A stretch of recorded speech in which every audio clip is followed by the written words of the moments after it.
नमस्कार दोस्तों, क्या आप जानते हैं कि भारत की समृद्ध बायोडायवर्सिटी में कुछ ऐसे पक्षी भी शामिल हैं जो इतने दुर्लभ है कि दुनिया के किसी और कोने में इन्हें देख पाना असंभव है। आज की इस वीडियो में हम आपको मिलवाएंगे भारत के 7 सबसे दुर्लभ पक्षियों से, जिनके बारे में जानकर आप हैरान रह जाएंगे। साथ ही इस वीडियो के अंत में हम आपसे एक खास अपील करेंगे, तो वीडियो में अंत तक जरूर बने रहिएगा। जी हाँ दोस्तों, तो पूरी दुनिया में लगभग 13,000 बर्ड स्पीसीज पाई जाती है और उसमें से लगभग 12% का जो बर्ड स्पीसीज है वो अकेले भारत में पाया जाता है। तो ये हमें बताता है कि भारत का बायोडाइवर्सिटी कितना डाइवर्स है। न केवल हमारी संस्कृति बल्कि हमारा बायोडाइवर्सिटी भी काफ़ी ज़्यादा डाइवर्सिफाइड है और काफ़ी ज़्यादा डाइवर्स है। तो आज की इस खास पेशकश में हम बात करने वाले हैं भारत में पाए जाने वाले टॉप 7 रेयरेस्ट बर्ड के बारे में, जिसके अस्तित्व पर आज के समय खतरा मंडरा रहा है और इसे बचाना काफ़ी ज़्यादा ज़रूरी भी है।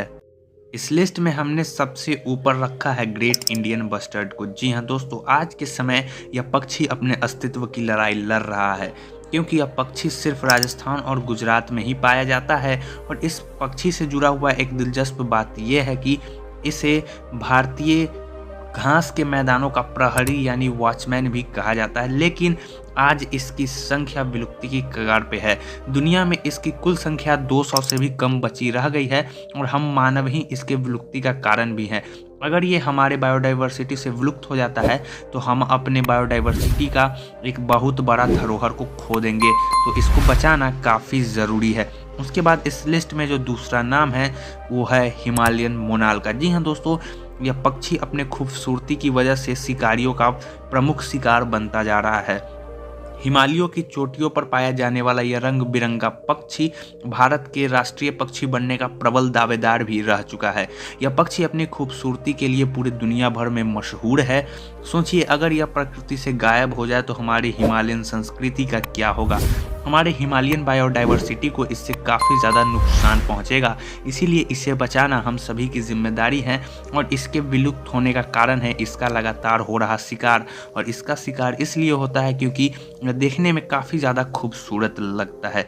उसके बाद जो इस लिस्ट में तीसरा नाम है वो नाम है ग्रेट हॉर्नबिल का। जी हाँ दोस्तों, हॉर्नबिल जिसे प्रकृति का गार्डियन भी कहा जाता है, पेड़ों के बीच संतुलन बनाए रखता है। इसका खास व्यवहार यह है कि जब यह अंडे देता है तो मादा घोंसले में बंद हो जाती है और नर उसे खाना लाकर खिलाता है। पर दुर्भाग्य से पेड़ों की कटाई के कारण इसका घर छिनता जा रहा है और जैसे जैसे फॉरेस्ट खत्म हो रहे हैं इस पक्षी का भी गिनती घटते जा रहा है और ये भी विलुप्ति के कगार पे आ खड़ा हुआ है।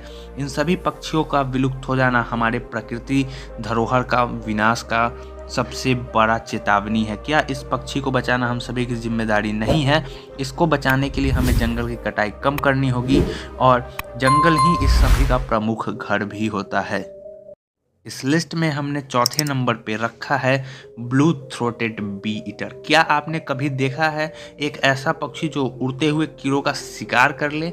ब्लू थ्रोट बी ईटर एक इसी तरह का पक्षी है।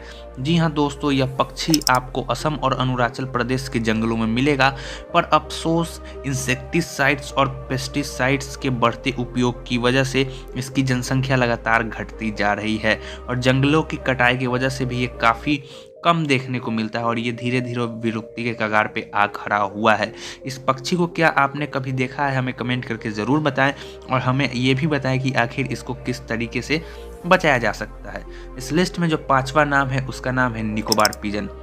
हम सभी ने अपने बचपन में कबूतर की कहानी तो सुनी होगी, लेकिन इतना सुंदर कबूतर आपने कभी देखा नहीं होगा, क्योंकि यह पक्षी इतना दुर्लभ है कि इसे देख पाना अपने आप में एक बहुत बड़ी उपलब्धि मानी जाती है।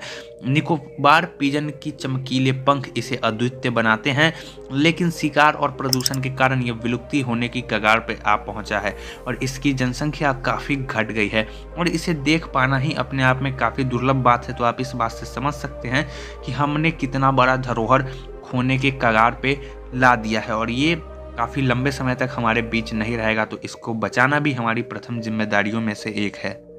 इस लिस्ट में छठे नंबर पे हमने रखा है श्रीलंका फ्रॉग माउथ। ये पक्षी अपनी अनोखी आवाज़ और कैमोफ्लैग कैपेसिटी के लिए प्रसिद्ध है। यह पक्षी आपको सिर्फ दक्षिण भारत के कुछ जंगली घने राज्यों में ही देखने को मिलेगा। इसकी संख्या इतनी कम है कि इसे देख पाना ही अजूबे से कम नहीं है। तो इस बात से आप समझ सकते हैं कि ये विलुप्ति के कगार पे आ खड़ा हुआ है। इंडियन बायोडाइवर्सिटी का एक काफ़ी बड़ा जीता जागता उदाहरण है, जो कि ये बताता है कि इंडियन बायोडाइवर्सिटी कितनी डाइवर्सिफाई है और कितनी रिच है। लेकिन इस पक्षी को अगर हम खो देंगे तो हम अपना एक बहुत बड़ा धरोहर खो देंगे। और इसके विलुप्ति का कारण भी जंगल की कटाई ही है। और जिस तरीके से जंगल की कटाई हो रही है, आने वाले समय में इन सभी पक्षी को हम लोग खो देंगे। तो केवल इसका हम लोग फोटो और इससे जुड़ा हुआ किस्सा ही सुनेंगे, क्योंकि ये काफ़ी लंबे समय तक सर्वाइव नहीं करने वाला है। उसके बाद इस लिस्ट में जो आखिरी पक्षी है वो है सफ़ेद गिद्ध, इंडियन वल्चर।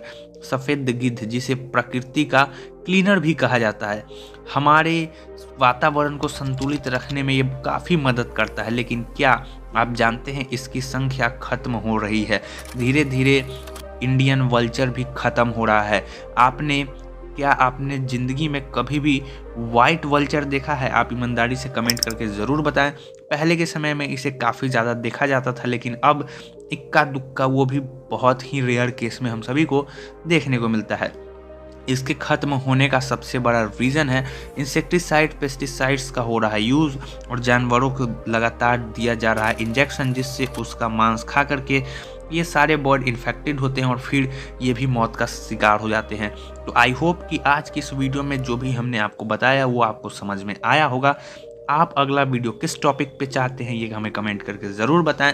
दोस्तों, तो ये पक्षी सिर्फ हमारी बायोडाइवर्सिटी का हिस्सा नहीं है, बल्कि ये हमारी संस्कृति का भी हिस्सा है और संस्कृति और प्रकृति के बीच संतुलन का प्रतीक भी है। अगर इन्हें बचाने के लिए अभी कदम नहीं उठाया गया तो ये खूबसूरत धरोहर हमेशा के लिए हमसे छीन जाएंगे। तो चलिए इन पक्षी को बचाने के लिए हम संकल्प लें, इस वीडियो को ज़्यादा से ज़्यादा शेयर करें ताकि हर कोई इसके बारे में जागरूक हो। और अगर आपको यह वीडियो पसंद आया हो तो इसे लाइक कर दें, चैनल को सब्सक्राइब करें और कमेंट में ज़रूर बताएं कि आपको इन सभी में से कौन सी पक्षी सबसे ज़्यादा पसंद आया। तो इसी के साथ आज की इस वीडियो को हम यहीं ख़त्म करते हैं। याद रखें, प्रकृति हमारी है, इसे बचाना हमारी जिम्मेदारी है। मिलते हैं अगले वीडियो में, तब तक के लिए अपना ध्यान रखिए। जय हिंद।